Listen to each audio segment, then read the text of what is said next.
आप सभी YouTube family को राधे राधे, जय श्री कृष्णा। आप सभी को बहुत ही सुंदर सा एक कजरी गीत लेकर के आई हूँ, रक्षाबंधन का। गीत को पूरा सुनना और कैसा लगा कमेंट बॉक्स में बताना। हमारे चैनल को भी अपना प्यारा आशीर्वाद देना। राधे राधे, जय श्री कृष्णा। रखिया गजरा बनवा तुहरे कलैया, बीरन आवा हमारे नगरिया ना।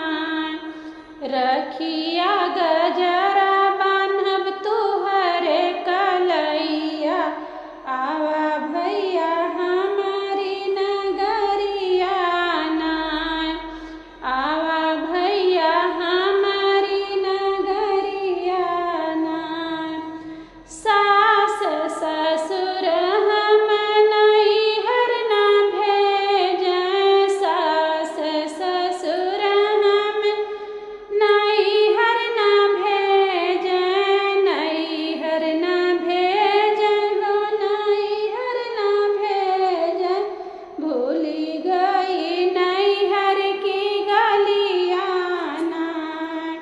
राखी बांधब भैया तुहरे कलैया, आवा भैया हमारे नगरिया ना। याद कर तुहरी बहिनिया ना। पेड़ा मिठाई भैया बाजार से मंगाइबे, पेड़ा मिठाई भैया बाजार से मंगाइबे।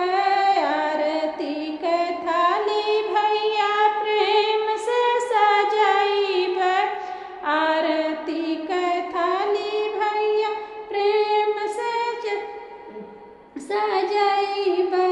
माथे लगैबे चंदन रोलिया ना।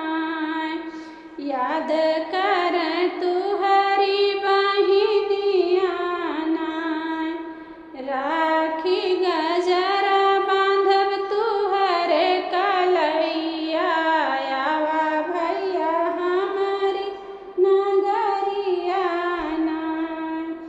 रखिया बांधब भैया जियारा जुड़ई है, रखिया बांधब भैया जियारा जुड़ई है।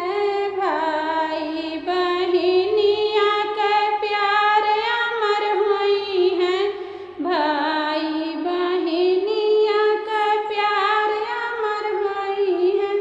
भरी जई है तुहरी कलैया, याद कर तुहरी बहिनिया ना। भरी जई